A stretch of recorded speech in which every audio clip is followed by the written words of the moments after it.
Well, look, welcome. It's fantastic to see you all here this evening, and I'm sure that we're going to have a very interesting event. And I'm going to give a brief presentation really updating you on what's been going on in the Medicare Local. But first I'm going to embarrass the board by asking them to come up the front and sit facing you, and that will give some extra seats for the people down the back. They're all revolting, they're not revolting. Okay, so I'd like to invite Dr. Shane Conway, who I'm sure is known to all of you, to come up the front. Yeah, Amanda Murphy, Gabrielle McTurnan, Jenny Gowan, yep, there's Jenny. Stephen Kerr will be joining us very shortly. He's on his way from Broome, so he's got a little bit of a distance to come, and he's probably going to arrive about 6:15. And Don McCall, I'm not sure, has Don arrived as yet? He's going to be a little bit late. So Dr. Don McCall, who's also a member of the interim board. So these colleagues of people that I knew Shane before last August and had known of him for a very long time, and I'd met the other members of the board on a very few occasions, I think, when it's hard to think back now, it's since late last year. But I think that what's happened over the last 6 months has been an enormous effort on the behalf of everyone that you see in front of you and those who are the absent guests. And I'd also like to just make comment about the contribution that Dr. Alison Sands made to the interim board at the beginning of this time last year, and Alison stepped down a little while ago. But we've had a lot of meetings and we've had a lot of effort. So what on earth have we been doing? Well, I think we were welcoming Michelle, and now here's my update. Okay, so the Northern Melbourne Medicare Local, the first thing about Medicare Locals, and I'm sure this has been the case for all of you in the room, is trying to work out what are they? What are they meant to be? I mean, they're a huge, it's one of the largest, most radical health reforms that has happened in this country in the primary care setting and in the general practice setting ever. The two other things that come close, the first is Medicare. The introduction of Medicare probably comes, is even bigger, let's face it. And in the early 1990s, the introduction of the divisions of general practice. And that time I was a GP registrar and part of the first demonstration project for introducing divisions of general practice at the university. And so it's sort of, it's a bit like deja vu in many ways, but with a twist. So what is the twist? The twist is that the government has decided, in its wisdom, and I'm sure we're going to hear more of the reasons for this from Peter, that we're a very lucky country in Australia. We're a country, one of the few in the world, that has an uncapped healthcare budget. And when you travel internationally and you tell people that as a GP I can do whatever I like, whenever I like, at whatever cost I like, they can't believe it. They just can't believe it.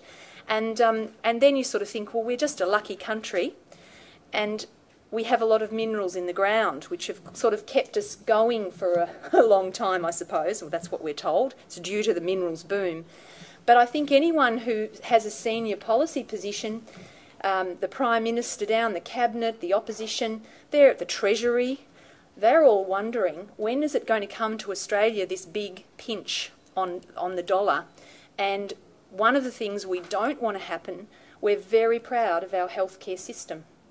It's a very, very good system that we have in Australia, and I'm sure any of you who've been ill and have had to experience it, you realise what high quality care we get, no matter who we are.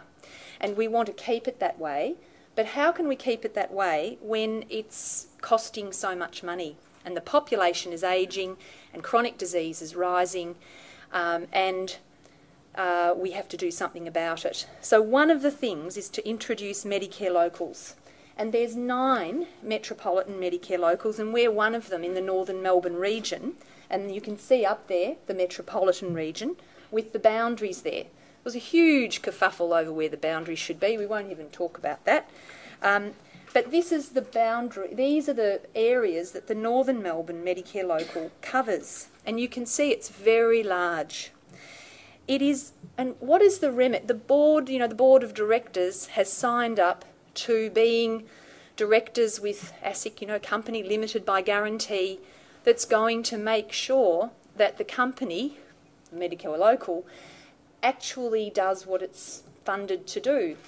And what it's funded to do is something that no one else has ever achieved. So it's got an uphill battle, that's for sure. And that is, it's funded to somehow work with all of you in the room, and those of you not in the room but connected to health in the Northern Melbourne area, to improve people's health. So it's a really big challenge that we have. We don't have a long time to achieve it. If you listen to the Treasury Department and you listen to the bureaucrats, they're telling us that this chronic disease, ageing population is going to come crashing in on us, and no one has enough children to look after all of the people that are going to become ill and have cognitive impairment and all of the things that are going to happen to many of us in the room. And as someone said today at a talk I was at, that's a good news story, because prior to that being the story, we'd all be dead. So the option was, you had a population that didn't live very long. So in a way, it's a success story, but it does bring with it a high cost and a lot of work. So we're about working collaboratively with you. The Northern Melbourne Medicare Local is a little bit different than other Medicare Locals because of the way it was established as a partnership between the divisions of general practice and the PCPs that were on the working group that established it. And it was a very strongly held belief that the Medicare Local would not simply be a rebadged division of general practice.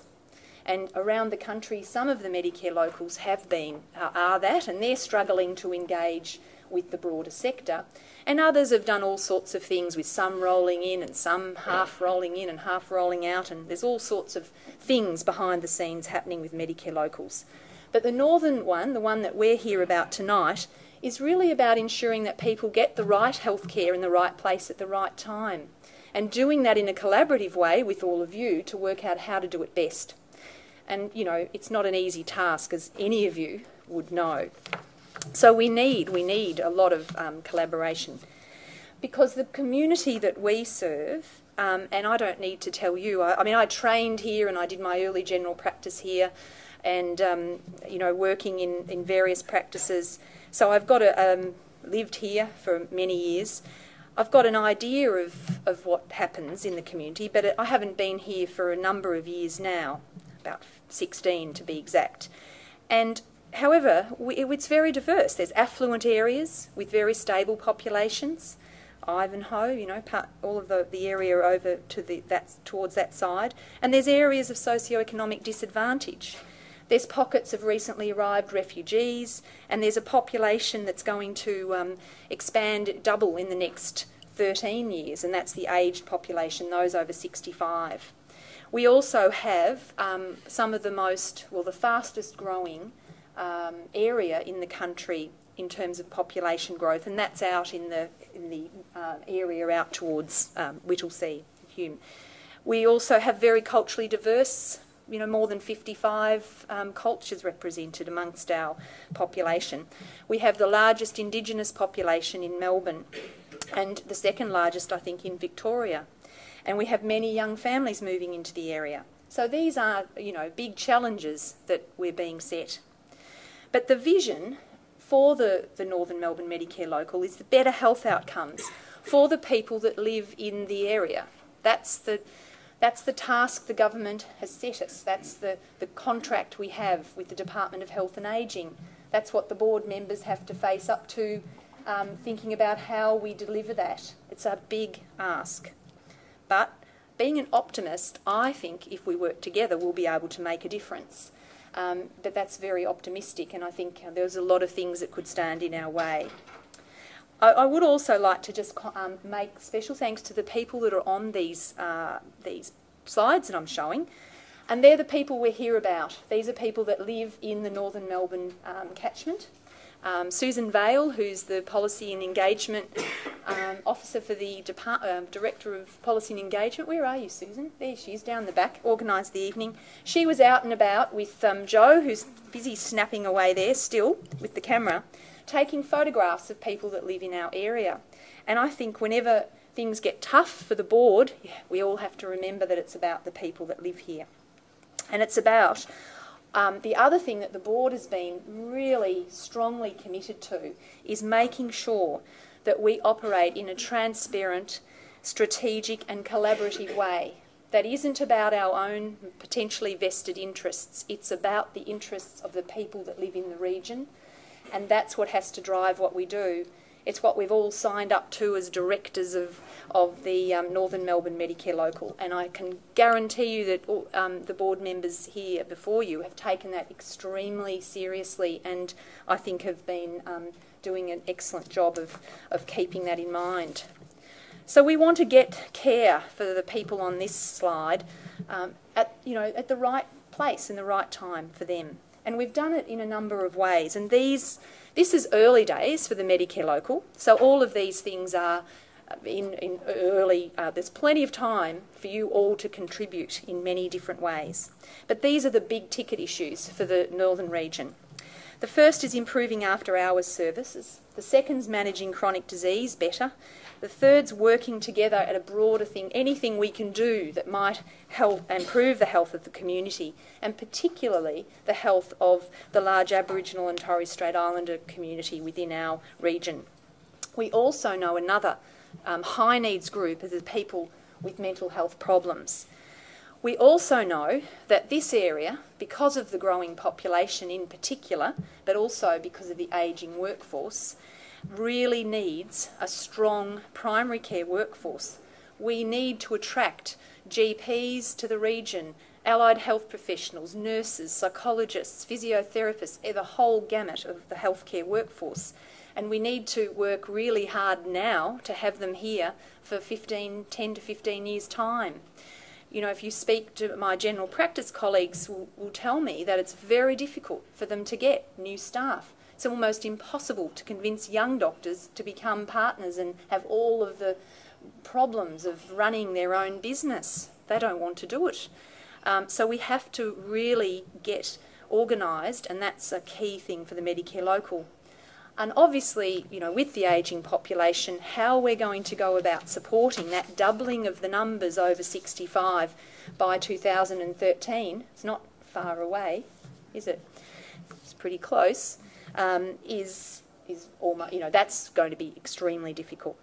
So what have we been doing so far? Well, the board has been appointed and working, and we've been doing lots of things. For example, developing the governance standards, making sure that the way we make decisions is transparent, that we deal with conflicts of interest very openly, very candidly, and make sure that this is a Medicare Local that's about doing things the right way and doing things that we can stand up and be scrutinised over and, you know, have good outcomes there.